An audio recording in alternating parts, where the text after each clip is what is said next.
Thank you everyone for joining us today, and thank you for having me. A few years ago, I met with Tomo, and I talked to him and Tomo and Asuka many times. And at the beginning, it was for me just like, meeting with another guest, another curious person from the world, often come to me, to my office in Yangon, or call me or mail me to learn about the issue, to learn about the situations in Myanmar. And I just thought that, it was just like another person who is curious. And over time, I talked to them again and again. Now I'm here today as an Impact Hero 2019. Yep, thank you very much.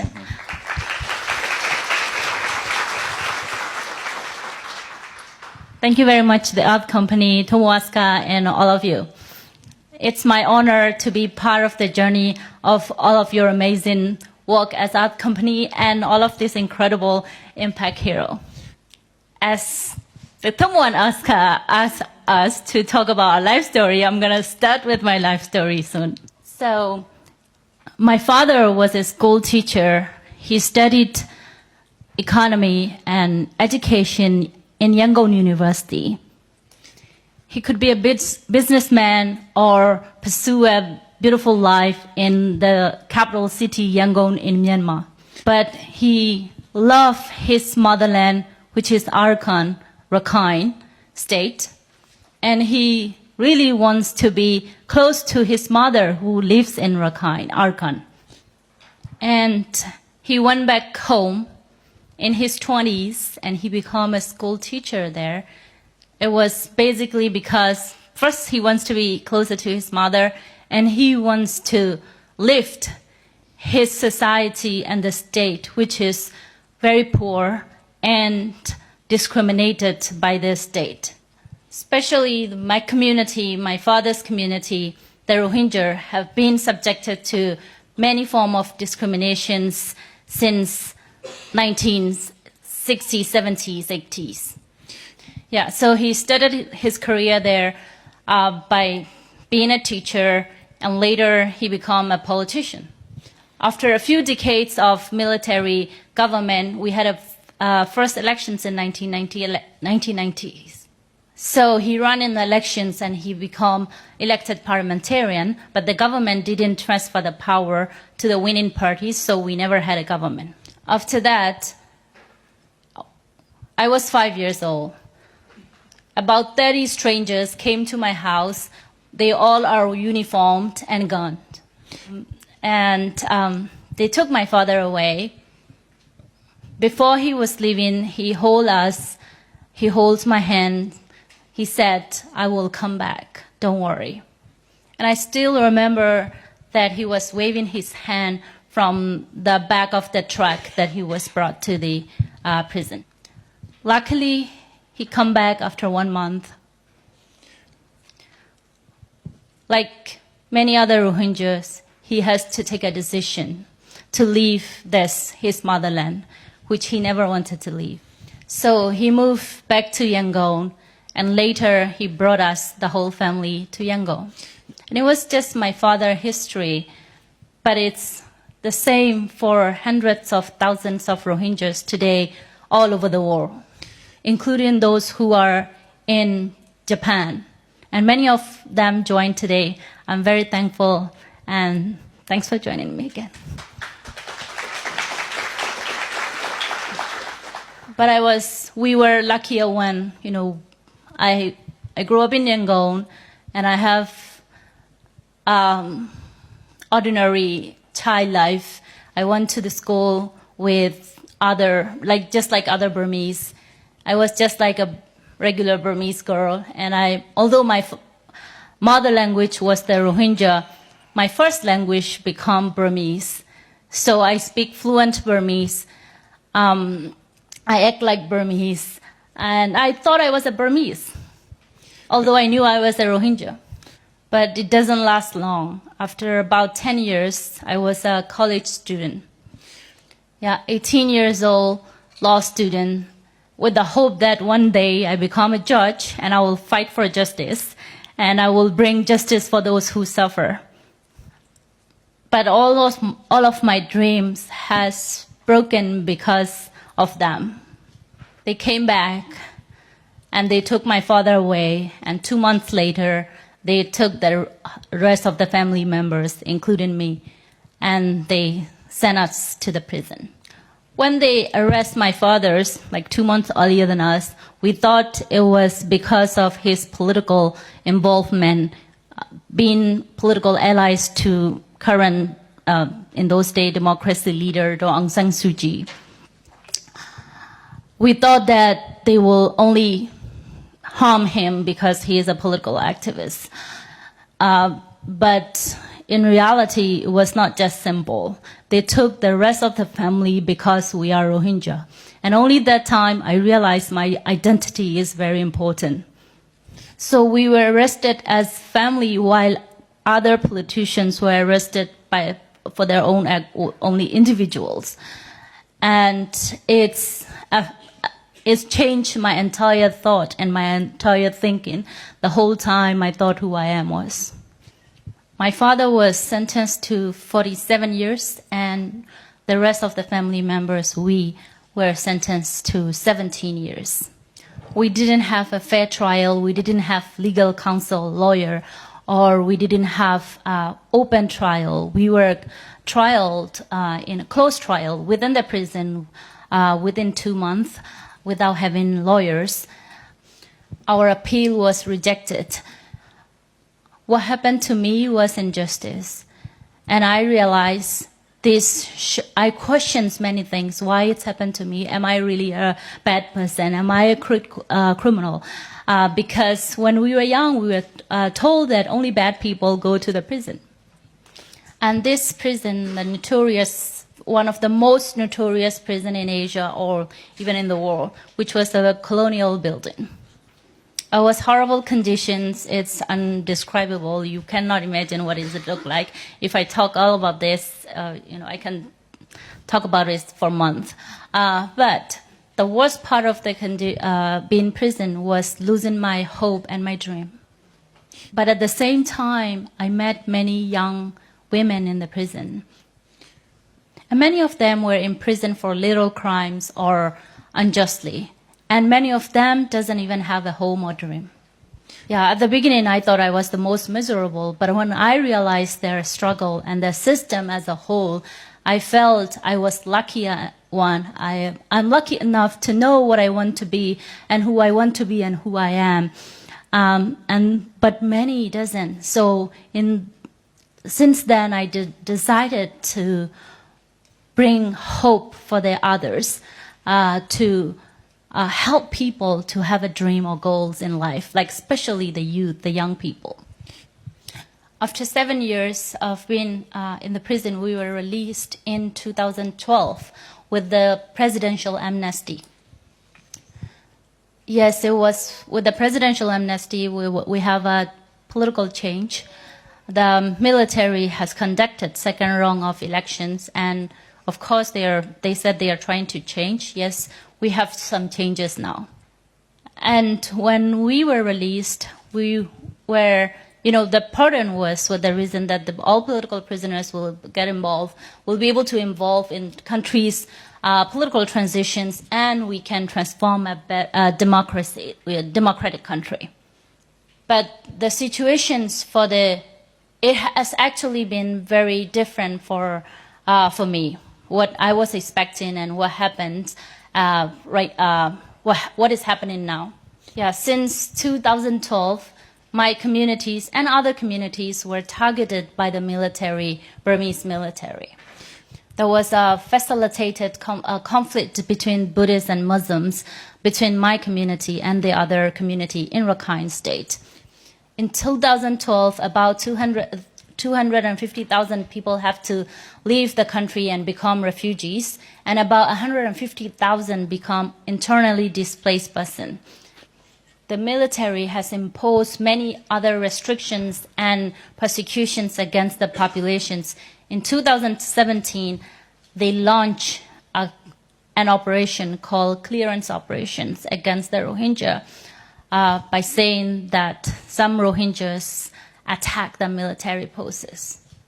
In fact, it was clearance operations against the people, not against those who fight them. So more than 800,000 had to flee within 2 months of August 2017 to September 2017. We still don't know the number of people who have been killed and disappeared. According to the UN fact-finding missions, there were mass rapes against the women. The women have been specifically targeted, subjected for gang rape and sexual exploitation. Children, babies were taken from their mothers and killed in front of them. And husbands and fathers were killed in front of their wife while wives are being raped. Those who have taken weeks and months to cross the border survive in the Bangladesh now. Majority of them are female, women, and children. And this is a man-made disaster. And this should never happen from the first place. And this was a preventable man-made disaster. The persecutions of Rohingya was not a new thing. The persecution, discrimination was there for decades, and many of us, have been advocating to end all this systemic discrimination. Our leaders and our people around the world, especially those who have power to make change, walk away and did not take actions to stop these atrocities. So this is not just mountains of people. This is individual, just like you, fathers, brothers, sisters. And they all have lives. And they lost everything they have, their house, their properties, their everything, their loved one, and their land, and finally their dignity. And this has happened because of the man-made creation. Man creation, and we can change it with our power and with our effort. If they can make these situations, why don't we can change it? We just need effort, commitment, and support. There are many people I know trying to change, but I would like to show my way of changing things. So my approach is two approach. It's bottom up and top down. Bottom up means we need to empower the communities. We need to give agencies to the people. We need to create space and access for them. So what we do is basically we provide trainings, vocational trainings to the civic and political education for the youth in Burma. We bring young people together so that they can share, they can be together and they can share among each other. They can build trust, mutual understanding, and relationship. Once they become leaders, they don't become enemy. At least they know each other. We also do community advocacy mobilizations among different communities, like different ethnic groups. We reach out to others and we shared our opinion and our find common solutions, and we come up with the solutions together. My role is to be a bridge. Living in Yangon and being a daughter of politicians, I have privilege to know many other political leaders and civic leaders. Many of them may be prejudiced against you, but it is our responsibility to reach them and to try to connect. So I'm here talking about only the work in Yangon, but majority of the Rohingyas lives in Rakhine or in Bangladesh. What do we do?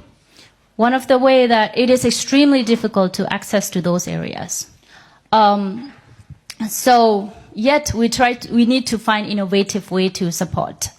So we try to support in at least my passion is I believe if we provide education to individuals and they become powerful, empowered, and they become powerful and they're free and they can advocate for the rest people. So my approach is providing education. So in Rakhine State, in government schools, in many places, the Rohingya children are not access to the schooling. But in some places, there are some basic school where, you know, the government school exists. But even in those places, the school teachers doesn't come and teach. So we provide support for the private teachers to be able to teach the Rohingya student. In the camps, we are creating this home-based education system for the females in the camps. So we provide trainings to the females, educated females, to become teachers so that they can teach other females in their home by avoiding unnecessary risks. And we also provide the trainings for the young leaders to become more effective and more to be able to utilize their skills and knowledge for the communities. Our work is very small right now because of the many restrictions and other difficulties. So I'm just showing this as an example of way to support. And we're trying to create online educations and scholarship programs for the Rohingya youth in different part of the country in Myanmar and other outside beyond.